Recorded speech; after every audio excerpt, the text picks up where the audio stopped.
गोवंश अवशेष मिलने पर नागपुर मनपा में वीएचपी बजरंग दल का प्रदर्शन। नागपुर के भांडेवाड़ी स्थित बंद पड़े कत्तलखाना परिसर में कथित रूप से 250 से 300 गोवंशों के अवशेष मिलने के दावे को लेकर आज विश्व हिंदू परिषद और बजरंग दल कार्यकर्ताओं ने नागपुर महानगर पालिका एनएमसी परिसर में जोरदार प्रदर्शन किया। संगठन के पदाधिकारियों और कार्यकर्ताओं ने महापौर को ज्ञापन सौंपते हुए मामले की उच्च स्तरीय जाँच, दोषियों पर कड़ी कार्रवाई और गोवंश तस्करी पर रोक लगाने की मांग की। प्रदर्शन के दौरान कार्यकर्ताओं ने प्रशासन के खिलाफ जमकर नारेबाजी भी की। वीएचपी और बजरंग दल का आरोप है कि महाराष्ट्र में गौ हत्या पर प्रतिबंध होने के बावजूद अवैध गतिविधियां जारी है और बार बार शिकायतों के बाद भी प्रभावी कार्रवाई नहीं की जा रही है। संगठन ने चेतावनी दी है कि यदि मामले में जल्द कार्रवाई नहीं हुई तो आंदोलन को और तीव्र किया जाएगा। फिलहाल इस मामले में क्या है आपकी राय, हमें कमेंट करके जरूर बताएं।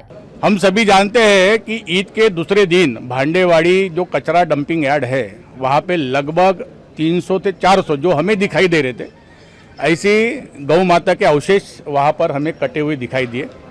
हमें सूचना मिली। हमारी सूचना मिलने के बाद हमारे नागपुर के सहमंत्री प्रेम जी और उनके नेतृत्व में अपने बजरंग दल के कार्यकर्ता सारे लोग वहाँ पर पहुँचे।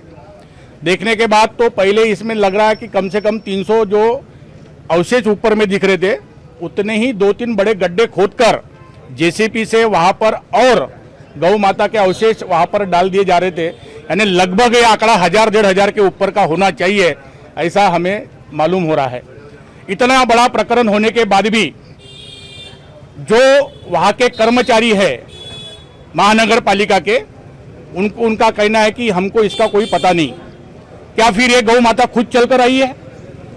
अगर महानगर पालिका इसमें हाथ झटक रही है तो आज हम महापौर, आदरणीय महापौर को हम जो निवेदन देने आए उसमें हमारी स्पष्ट मांग है कि 24 घंटे के अंदर जितने भी वहाँ के कर्मचारी हैं उनको निलंबित किया जाए और वहाँ पर जो बंद कत्तलखाना है वो आज भी वैसे के वैसा है, वो खुद गिराए, वरना 24 घंटे के बाद बजरंग दल खुद बुलडोजर लेकर जाएगा और वो कत्तलखाना गिराएगा।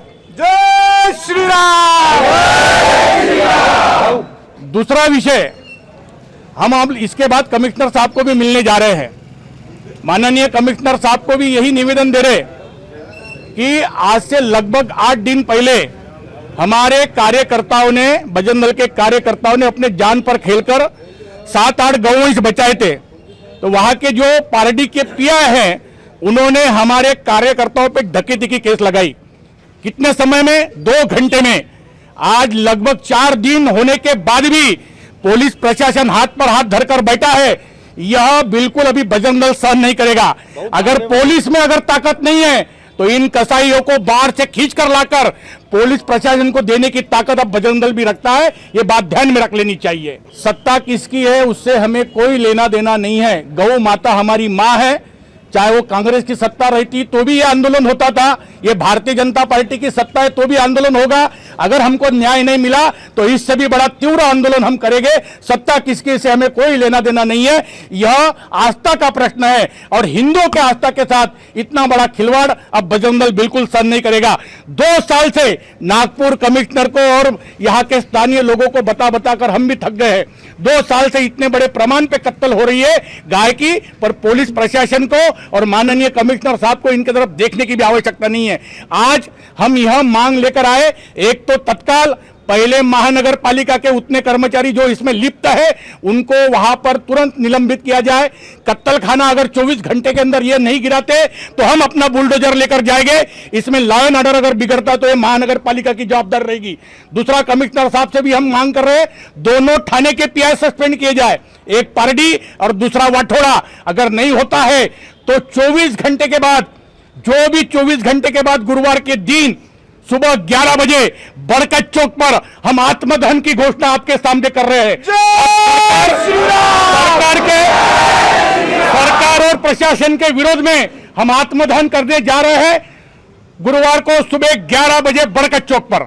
भांडेवाडी येथील कत्तलखान्याच्या बाजूला आणि कत्तलखान्यामध्ये त्या ठिकाणी मोठ्या प्रमाणात गोमांस आणि गायींचे अवशेष मिळाल्याच्या संदर्भाने 2 दिवसांच्या पूर्वी माझं फोनवरही बोलणं झालं आणि अनेक सामाजिक कार्यकर्त्यांनी, गोवंशप्रेमींनी या संदर्भात माहिती दिली।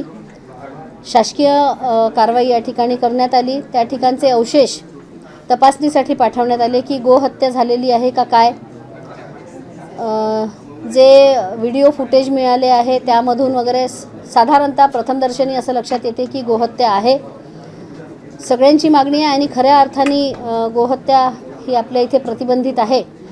त्यामुळे या संदर्भात जे कोणी लोक ज्यांनी गोहत्या केलेली असेल, ते सामान्य लोक असतील, ते महानगरपालिकेचे कर्मचारी असतील, अधिकारी असतील, जे जे कोणी यामध्ये लिप्त असेल त्या सर्वांच्या संदर्भात अतिशय सखोल चौकशी करून पूर्णपणे कठोर कारवाईचे निर्देश देण्यात आलेले आहे.